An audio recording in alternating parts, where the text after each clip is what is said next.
Para sa lahat ng kapwa ko rider, driver sa amang panig ng Pinas.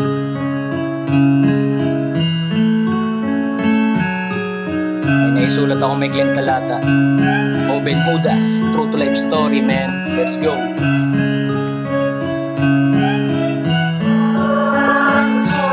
Dumating ako sa punto na wala nang makapitan. Kahit mismong kaibigan ay hindi mo malapitan. Nasa sobrang hirap ng buhay, kailang may pagtagi sa mga pagsiksikan sa pagitan ng makipot na daanan.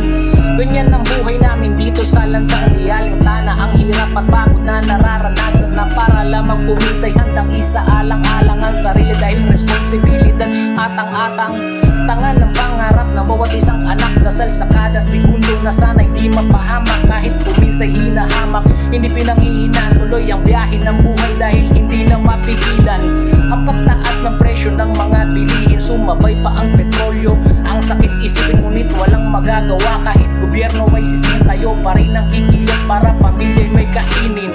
Kahit na kung minsa'y matumal ang kita, nakangiti pa rin sa pag-uwit. Hindi makikita ang lungkot na dinadala-dala ang kulang ng pamilya at sabay-sabay kumakain sa isang lamesa. Marahil nga'y hindi ito napapansin, ngunit isa kami sa inaasahan at pangunahin. Kailang kapag transportasyon ang pag-uusapan at sa pag-unlad ng bayan para bang naiiwanan. Madalas bang sa gutom may nalilipasan o kaya naman may pagkakataong naraabutan ng karamdaman, pero hindi pinababayaan para sa bawat pasahero atid ng kaligtasan.